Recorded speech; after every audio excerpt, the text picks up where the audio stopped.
বুক পেতে দাঁড়িয়ে আছি, নাম ঠিকানা সব আছে, কি করবেন? জন্ম দেওয়ার যে কষ্টটা না, এটা বুঝবেন না। যে যুগে যুগে মীর জাফর জন্মায়। 1971-এ রক্তক্ষয় আরো কম হতো যদি মীর জাফররা না থাকতো, ঠিক কিনা বলেন?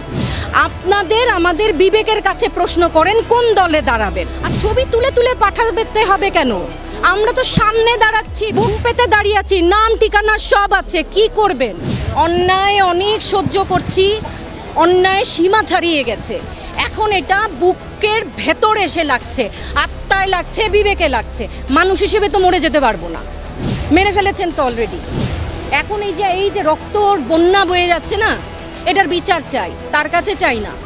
তবে বিচার করতে হবে, জবাব নিতে আসছি, সব কিছু লিখিত আছে। আমার ছাত্ররা এখনো আছে, অনশনে আছে। এবং এই ছাত্রগুলো কীরকম জানেন? ওই যে আপনারা তো পুরুষ মানুষ, আল্লাহ তাআলা আপনাদের সৃষ্টি করেছেন এক ধরনের ক্ষমতা দিয়ে, কিন্তু আপনাদেরকে মা বানান নাই। জন্ম দেওয়ার যে কষ্টটা না, এটা বুঝবেন না।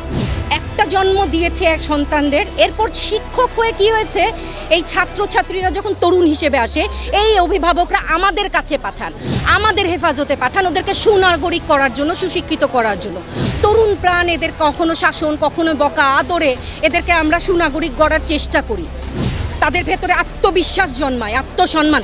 তার কলার চেপে ধরেছেন, তার বুকটা বুলেট দিয়ে ঝাঁঝরা করেছেন, সমস্ত বাহিনীকে ব্যবহার করে নিয়েছেন। ভয়ের বীজ তো মাথায় ঢুকিয়ে দিয়েছেন, এই দল, ওই দল, এ করা যাবে না, ও করা যাবে না। এটাই তো পুঁজি, এই চেতনাই তো আপনাদের পুঁজি ছিল। ডিভাইড অ্যান্ড রুলস জানেন? ডিভাইড অ্যান্ড রুলসের গেম খেলেছে, আমরাও যুগে যুগে সেইটার তালে দিয়েছি। এখন কোনো ডিভাইড অ্যান্ড রুলস নাই। আমরা মানুষ, আমরা শিক্ষিত মানুষ, আমরা অশিক্ষিত মানুষ। আপনার দেয়া ভয় আর কোনোভাবে আমাদেরকে ভীত করে না।